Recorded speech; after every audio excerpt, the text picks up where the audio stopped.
Welcome everybody. I'm Francisco with Dallas Heat Center today. We're going to be talking today about how foods affect our sleep. And we have Austin with Taylor Bites. He's a registered dietitian and he's understands the demands and balancing of work and home life and provides nutrition counseling based on the lifestyle. He also specializes in nutrition, sport nutrition, weight management, chronic conditions such as diabetes, heart disease, and kidney disease, as well as pre and post surgery nutrition. So today he's going to be talking to us about how these foods are affecting our sleep. So welcome everybody. We're going to have a Q&A session at the end, and I'm gonna, if you have any questions, just please send us your questions, and I'll try to answer as much as I can. So welcome everybody. Welcome. Austin. Thank you. All right, so go ahead and share my screen here. Perfect.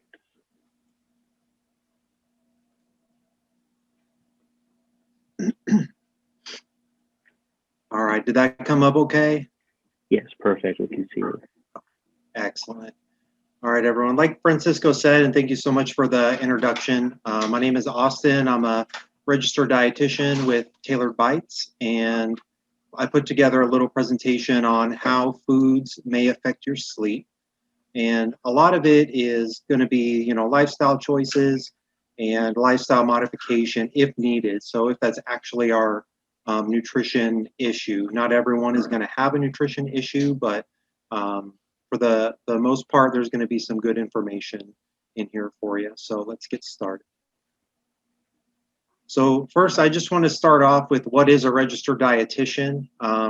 It's not always as common as people might think, but essentially we are experts in human nutrition and the regulation of diet, and we can alter individual's nutrition based on their medical conditions and needs. Dietitians are regulated healthcare professionals, and we are licensed to assess, prevent, diagnose, and treat nutrition problems. And some of the things we'll be covering in the presentation today, we're going to discuss how food can affect our sleep quality, discuss the types of food that can affect our sleep, provide a brief overview of digestion, discuss how we can improve our sleep through food. Then I'll have a summary of recommendations. As we go through the slides, it might be a lot of information, so I'll kind of have everything condensed on one slide. We'll go over that. And then talk a little bit about herbal supplements and food compounds that may help you sleep at night. And then we'll get into a little bit about Taylor Bites as a resource for you and what kind of options we offer. And then after that, we'll have a little bit of time for questions at the end. All right. Just got to move this over real quick. All right, so how foods can affect our sleep quality. So the overall research on diet quality and sleep as a whole is mixed. However, there is some evidence that can be used as a guide to improving our sleep through food. Research supports that meals that are really high in fat and sugar can make it more difficult to get a restful night's sleep. So we really have to pay attention to the kinds of foods that we're eating closer to bedtime, in the afternoon, because that could be part of the reason we're not sleeping that well. So there's different types of foods that can affect our sleep, and the first one I will go over is high-fat foods. So these foods typically, they take longer to digest in the stomach, so they're going to sit in our stomach for longer. And a lot of these foods are common in our diet and what we would consider common foods. So these are things like, our fried foods, really fatty creams, Alfredo sauces, salad dressings, nut butters, cookies, cakes are usually have a decent amount of fat in them, fatty meats, cheese, and whole milk. So I just I put this slide up here to kind of give us more of a visual. I know some people are visual learners. So this is just an overview of the digestive system. But essentially, when we eat, we put the food in our mouth and it goes down this tube called our esophagus, and then it goes into our stomach. So I just want to keep that in mind because we're going to talk about some of the high-fat foods here and how they can sit in the stomach for a long time. So this next slide, this is actually a picture of, or a drawing of the stomach. And what happens when we eat food is the food goes down into our stomach, and there's a lot of enzymes and digestion and just a lot of mixing of things that happens in the stomach to help us absorb everything a lot better. And there's also this action that our stomach does called peristalsis, and that's what the GIF image is showing. So it's this grinding motion that helps mix everything up in our stomach. So if we eat really high-fat foods late at night, these tend to stick in our stomach for longer because there's more enzymes and digestion that has to occur before the stomach empties. So typically for most people, it's going to take about 4 to 6 hours before our stomach will empty. And if we have a really high-fat meal, your stomach's probably going to take closer to the 6-hour mark to empty at that point. So you can imagine, if I'm eating dinner at 8 o'clock at night and I'm going to go to bed at 10, my stomach is probably still going to be full of food. And this grinding, this peristalsis action is still occurring, which could contribute to sleep disturbances. So another type of food or food substance that can affect our sleep is going to be something that's really high in sugar or simple carbohydrates. So these, they digest quickly and they provide the preferred fuel source for the brain. So instead of, fats digest slower, but high sugar foods, they're going to digest a lot quicker, and it almost has like a excitatory effect on our nervous system because it's the preferred fuel source. And they actually did a trial at Columbia University and found that high sugar intake negatively impacted sleep quality and that it was associated with more sleep arousals during the night. So again, we really have to think about what we're having for dinner, the types of things we're having for dessert. Am I drinking a regular soda with dinner that has a lot of sugar in it? That could be contributing to poor sleep quality. And a lot of your high sugar foods are found in, like I said, regular sodas, even juice. I know people think juice is a healthier alternative, but it is still, liquid sugar with a really low fiber content. So it's going to digest pretty quickly. Most desserts are pretty high in sugar, and things like candy, cookies, again, that one comes up. And then things like your sherbet and sorbet. Although they're not creamy, they don't have a lot of fat in them. They do contain a good amount of sugar, so they taste good. All right. Some other types of food that can affect our sleep. So there's a condition called GERD, which is a type of acid reflux. So this is when some of those stomach contents, when we're digesting food, there's stomach acid in there to help us. Some of that starts to come up towards the esophagus, and it can create like a burning sensation. Most of us have experienced this before, even if we don't actually have GERD. We could have some form of indigestion, and it's really that burning sensation you kind of get in your chest. And usually that'll happen if we eat a really high-fat meal or a really large meal. Statistically, only about 18 to 27% of people in the United States are affected by GERD, but these are people that have been diagnosed with it. Some people can have certain foods that will irritate their stomach, so they may not have GERD, but they find that certain foods can irritate it and give them that burning sensation.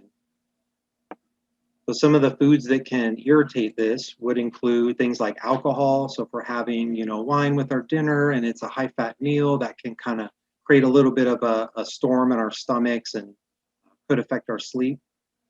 Also things like garlic, raw onions, spicy foods, lemons, which are real acidic, oranges and orange juice. Caffeine can also irritate our stomachs. And then things like coffee and tea, soda, and peppermint, tomatoes, and chocolate. So all of these things are kind of things to look out for.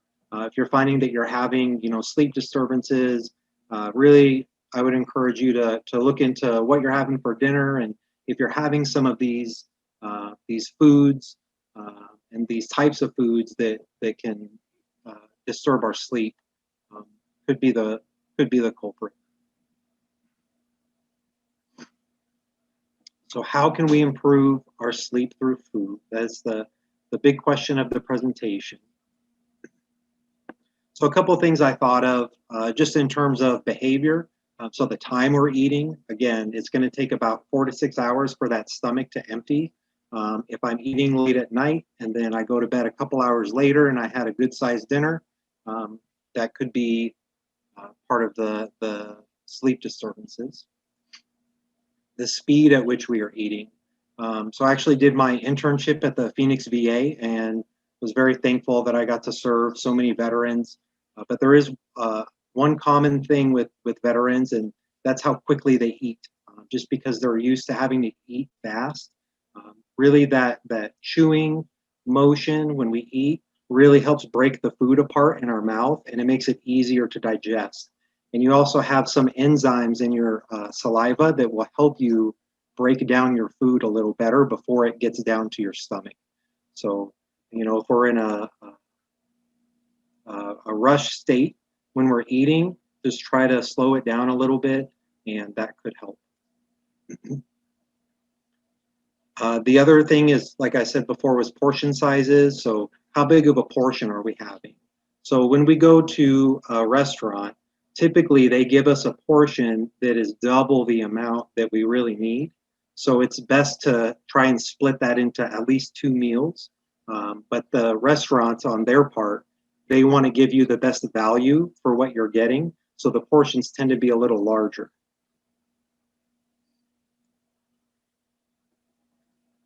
And then we'll also look into the meal content. So how we can reduce the fat intake and reduce the sugar intake. And I have a couple tricks for you as well. And the substitutions, that's part of the tricks we have. There's all sorts of things. We have so many food products that are available to us and so many ways that we can modify recipes and in turn our diet and hopefully get some better sleep at night.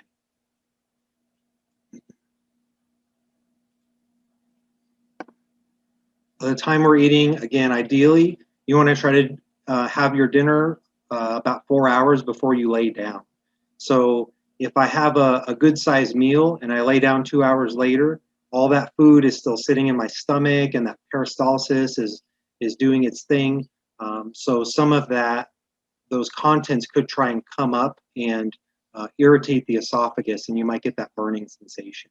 So the earlier we can eat dinner, definitely the better. The speed of which we are eating, making sure we're not rushing, we're in more of a relaxed state. I actually just came from work before doing the presentation, and we've got dinner here, and I said, you know what, I'm just going to wait until afterwards because I want to be in a relaxed state and not rushing. Chewing, making sure we're chewing our food really well. I guess a good example of this is if you've ever eaten like a steak, and steak is usually, it's pretty hard to chew into small pieces, even if it's cooked well. If you've ever noticed like that stomach irritation afterwards, again, it's just real hard to get those pieces chewed up adequately. So that just kind of gives you an example. We want to making sure we're chewing our food adequately so it digests a lot easier for us. Portion sizes. So we don't always eat out at restaurants, and I know nowadays it's not as common as it used to be, unless we're ordering like takeout or Uber Eats or something like that. Um, but I wanted to show you what the portion sizes would be. So on here I wrote a 9-inch plate versus a 12-inch plate. So most of us that have like the ceramic dishes at home, and we bought them in a set, they come with that really big plate, or I guess I should say the largest plate out of the set. Excuse me. That's going to be your 12-inch plate.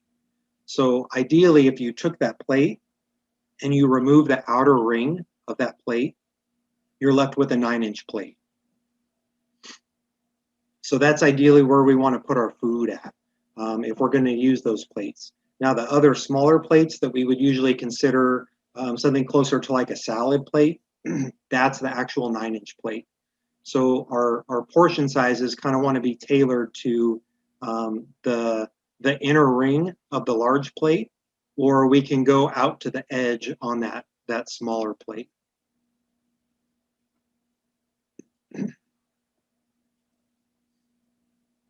So the meal contents of our foods, ideally we want to cut down on the total fat of the meal, because that's going to help that stomach empty a little faster. So we want to incorporate lean proteins. So this would be things like your skinless baked chicken breast, instead of the regular ground beef, which is usually 80% lean and 20% fat. They have different options in the store now, where you can do like a 97% lean with a 3% fat, and then say you're going to make like a hamburger with that. There's other things you can add in there to kind of bulk it up and keep the moisture in the burger. Some other great lean protein options are going to be things like salmon. Those are rich in those omega-3 fatty acids. And then things like your cod and tuna. And it can even be the canned tuna. It doesn't have to be fresh from the store tuna.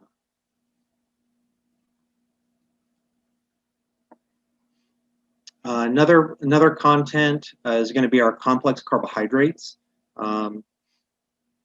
So I know that study before said that the sugary foods are often the ones that can be involved in sleep arousals during the night, but even real starchy, low fiber stuff can also do that because it digests much faster.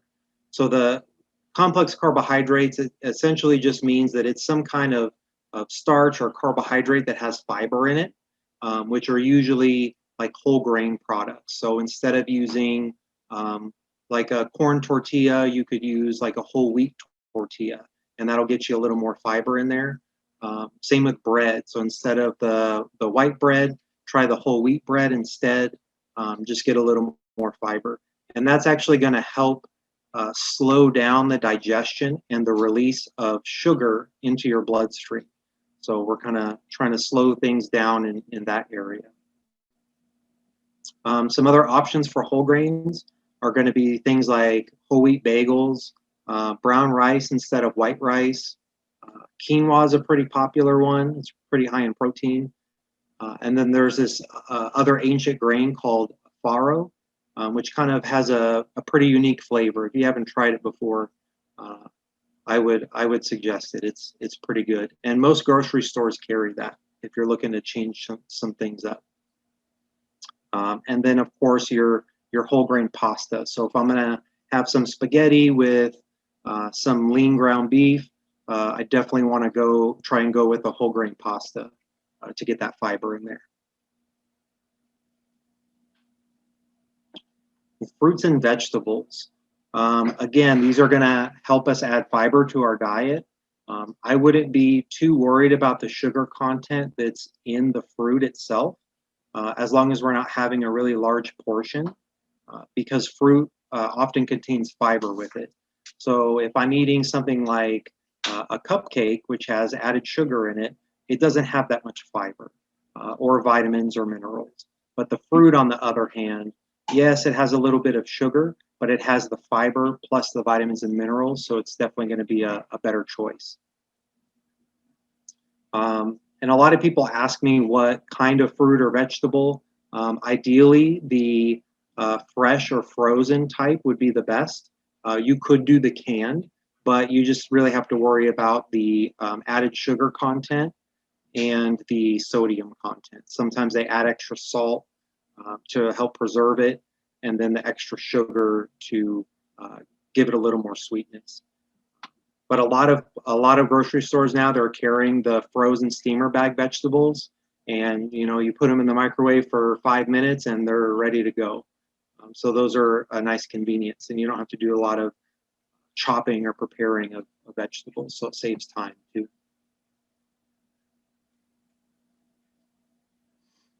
And then we definitely, again, want to limit the added sugars and try to limit the extra fat where we can.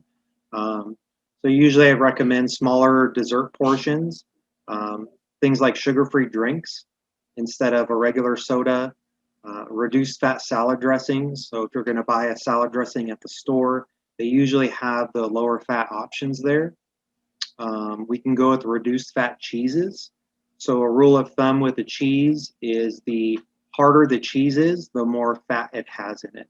So if I look at something like a block of sharp cheddar, it's almost like a brick. It's really solid. But then if I took, a block of mozzarella cheese, it's got some give to it. So that's going to be a better option. Definitely, the soft cheeses are going to have a lower saturated fat content in them. Additionally, there's added sugar in things like pasta sauces. So if you're looking to cut down on sugar intake, maybe try making a pasta sauce at home. And then in terms of if we're going to have a hamburger, just making them at home, it's pretty quick and it doesn't take a lot of time to do. All right, substitutions. So if you really like sour cream, it may not work on everything, but I like to put sour cream on a baked potato every now and then. Until someone told me about Greek yogurt, and I said, you're out of your mind. You want me to put yogurt on a potato? And for some reason, it actually tastes like sour cream. So you can get like the non-fat Greek yogurt, totally eliminate the fat out of that.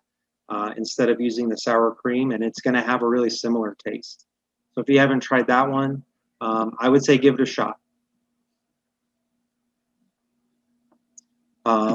If we're going to have some kind of barbecue food with barbecue sauce on it, which are usually pretty sugary, you can try some dry rubs or spices to kind of get rid of the sugar but still keep the flavor in there.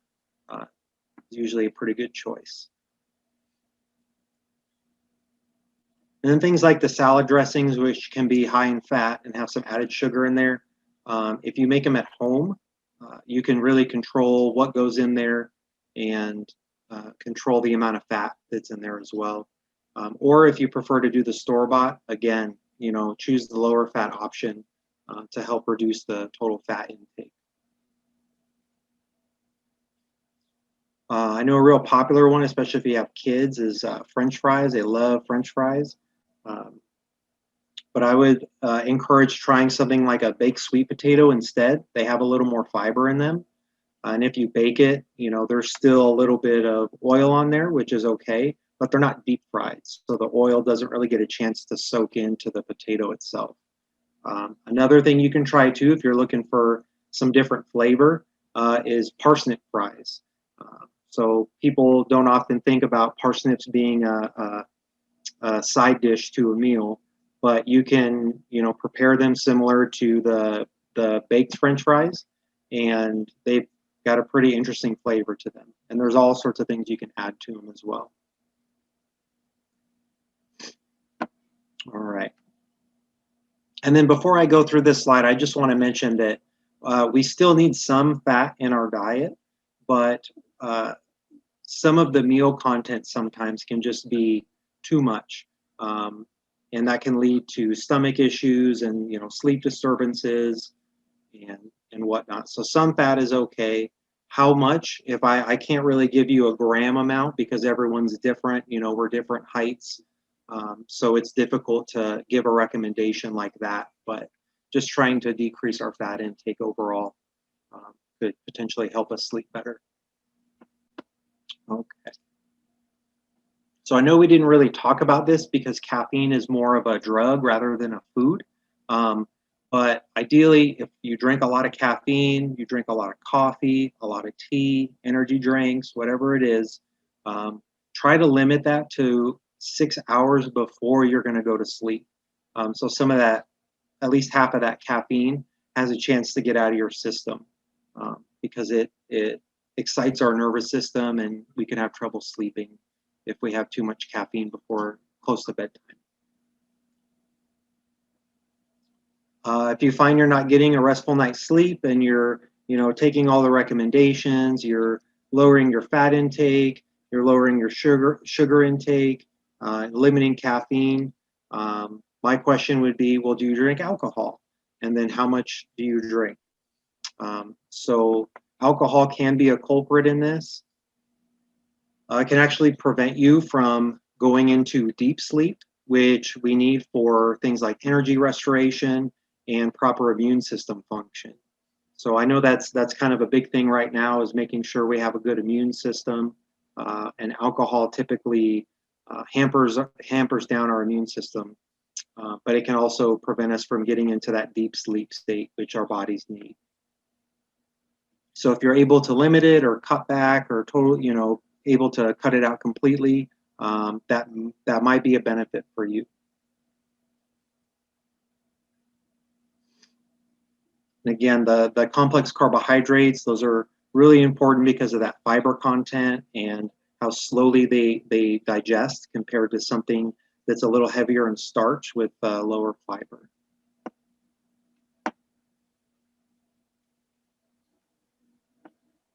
And choosing those lean protein options, if I were to go to, let's say like McDonald's, because I was really wanting a hamburger, usually their beef is the 80% lean and 20% fat, but I can make a much better burger at home and it wouldn't take me that long. So just if we're able to, incorporating more lean proteins into our diet can be beneficial.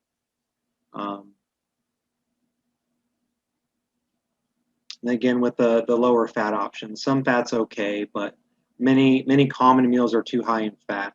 So I can think of the perfect storm. We have Valentine's Day coming up, and that makes me think of like Olive Garden and fettuccine chicken Alfredo, and maybe some wine and cheesecake for dessert, right? So with that Alfredo sauce, it's real heavy in fat. And then the wine and the alcohol portion, and then the cheesecake is going to be high in both fat and sugar. And to my knowledge, they do not use the whole wheat pasta, so that's just kind of creating that perfect storm. I'm sure it would be a really nice dinner, but how am I going to sleep afterwards? Is what I would be thinking of as well. So just things to keep in mind. So choosing the lower sugar, lower fat desserts. This one's kind of tough. It's individual because everyone likes different things. So it's hard to say, if you eat this, then try this. But one example I thought of was if I'm kind of craving ice cream, sometimes I'll do frozen fruit, like frozen blueberries. You can actually eat them frozen and they're still pretty chewy. And you can throw in some either low-fat or non-fat Greek yogurt with that, and try some of the cheesecake instant Jello mix, the sugar-free kind. Just put that in the yogurt and stir it up, and then put your fruit on top, and it's almost like you're having the soft part of a cheesecake.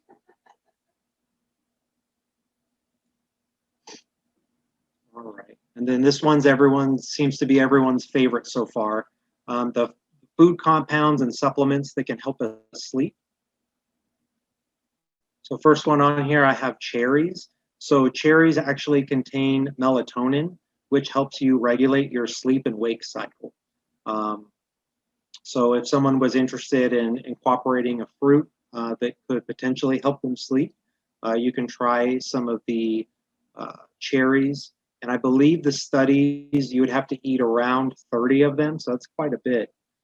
But it would be, a nice dessert. You could also drink tart cherry juice. But we also have to keep in mind that an 8-ounce glass of this juice contains 28 grams of sugar.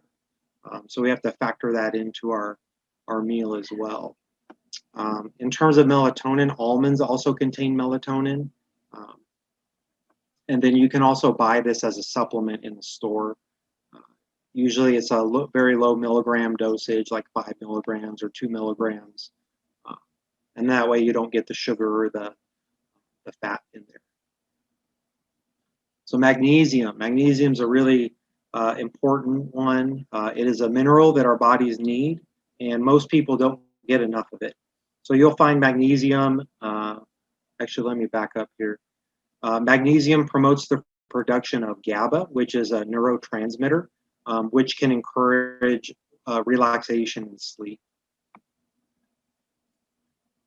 So food sources that are high in magnesium include things like spinach. So that's a great vegetable. It's high in magnesium. It's very, very low in sugar and carbohydrates and very low in fat. And then also things like pumpkin seeds, lima beans, tuna, and brown rice. Those are all pretty good sources of magnesium. And kind of a side note, this for the neurotransmitter, the GABA, you can buy that as a supplement, but the supplement industry is not very regulated. So I will caution against that. And I have actually taken it before a long time ago, and it made me really short of breath. Like someone took the breath out of me, but it only lasted a couple minutes. So I just kind of want to caution against the using the supplements. We definitely want to promote a food first approach. Another one, it's actually a food compound that's in chamomile tea.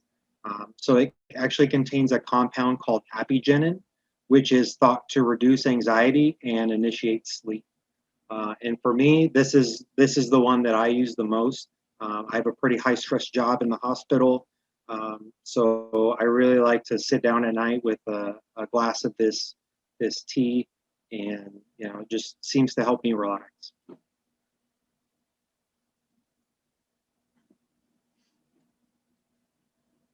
And there are some limitations to the supplements. Again, the industry isn't really regulated, so most supplements don't have to. They can list the ingredients, but there may be other ingredients in there, and there's no regulatory agency that regulates every single supplement. But if you were to buy a supplement, make sure it's got some kind of third-party testing done or lab certification.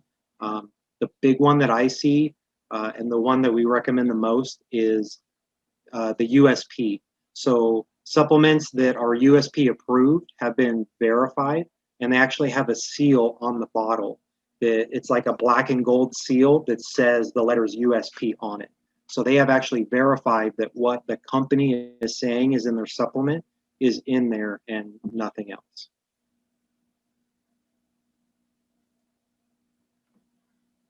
A lot of the studies on supplements are pretty limited. So they're always looking at something very specific, and it usually takes a really large body of research. So lots and lots of studies over years and years to say that, yes, this will help you, or no, it won't. So there are some cautions with the studies and supplements. But ultimately, we need to find the root cause of sleeping difficulty and address it. So again, it may not be a nutrition issue. It could be related to stress, or maybe you're working 16 hours a day, 5 days a week. That's a lot of stress. So you could find difficulty sleeping there. But ultimately, I know a lot of people want to rely on supplements and just be able to take something and have that help them. In an ideal world, that would be great. But we really have to kind of discover within ourselves what the root cause is of our sleep disturbances and get that addressed. But from a nutrition perspective, reducing total fat and sugar content of your meals while increasing your fruit and vegetable intake may help if the root problem is nutrition related.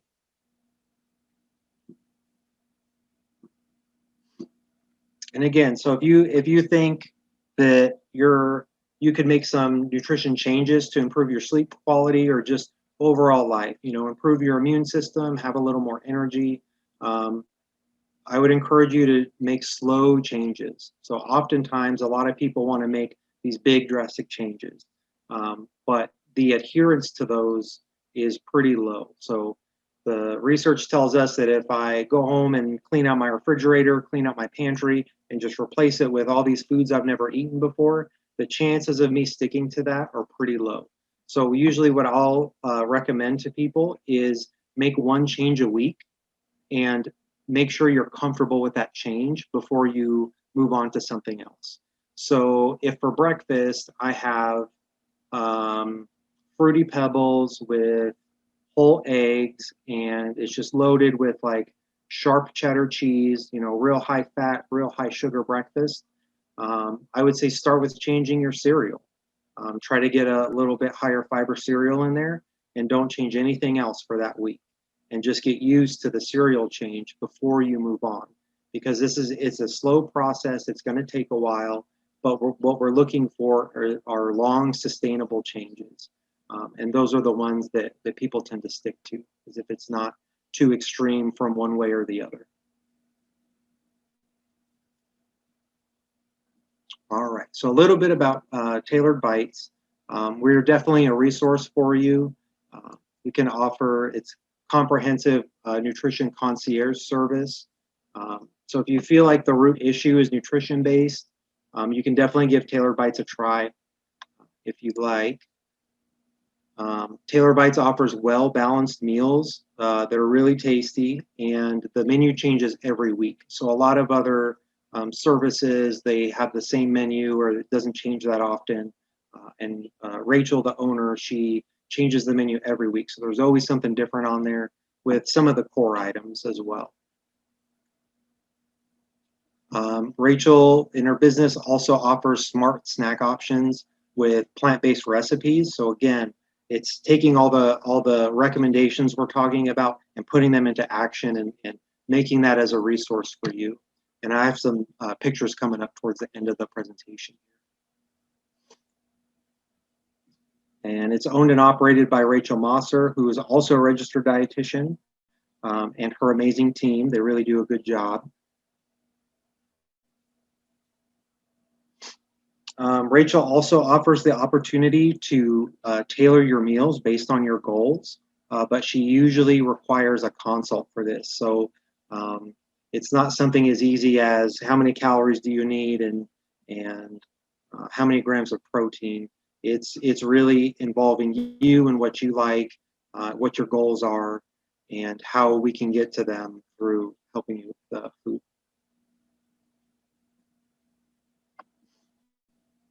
She also offers a variety of nutrition consultations. I do consultations as well. And it can be any kind of medical issue that is also in conjunction with nutrition. So things like diabetes, heart disease, obesity, it could be recovery after surgery, you name it. For the most part, there's probably something nutrition-wise that we can address and help out with. She also offers a lot of packages on her website, which can help keep you accountable. So if your goal was to lose weight, she does have a weight loss package on there that offers check-ins and a consult to help you reach your goals and then keep you accountable on the way. And then her website link down there is www.tailoredbites.com. And I just had my citations from some of the research I was looking into there. And now we have time for some questions. And this is all food that Rachel makes in the kitchen and her team make, and just some examples of the balanced meals. I'll be happy to take any questions that anybody has. Perfect. Thank you for all that information. If anybody has any questions, if you want to go ahead and type them, so we can have Austin help us with answering those questions. It was very interesting just how it's not only, like you mentioned, the type of food that you eat, but also the timing that, could cause those disturbances when when you're sleeping. So looks like we have a question from Linda. She's asking if there are any meals, if the meal's already prepared. So there, essentially what she does is she will take orders.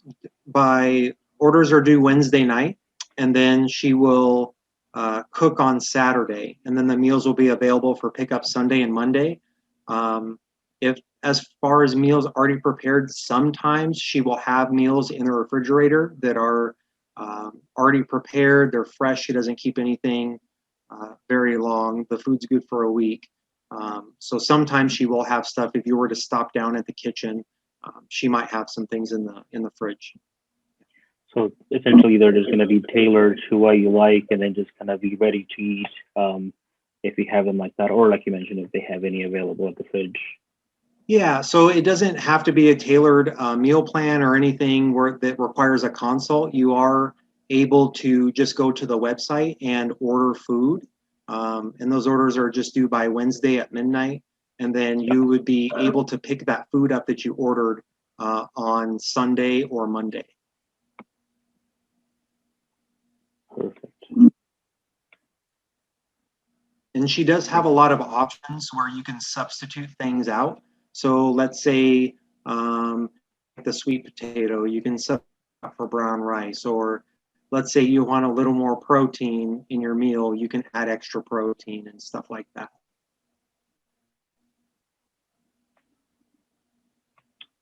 Any other questions from anybody else?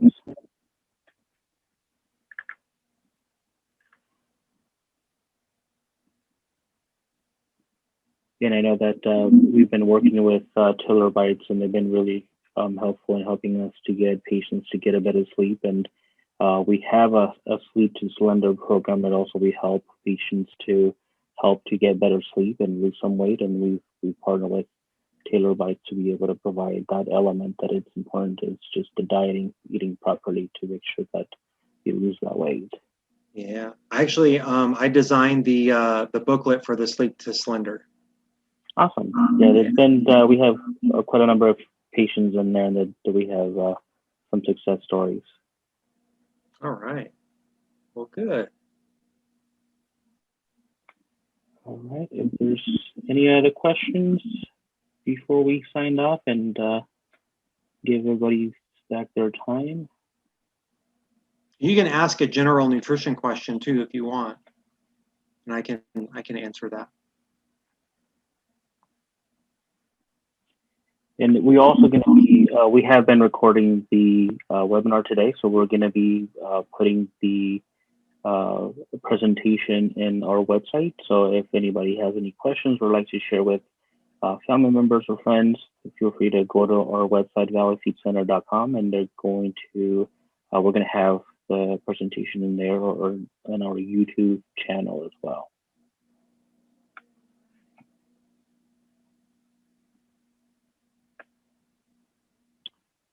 Okay, well, I want to thank everybody for their time. Thank you, Austin, for the great information that we received today, and thanks everybody for attending. All right. Thanks, everybody. Thank you. Thanks, Have a good Francisco. evening. You too.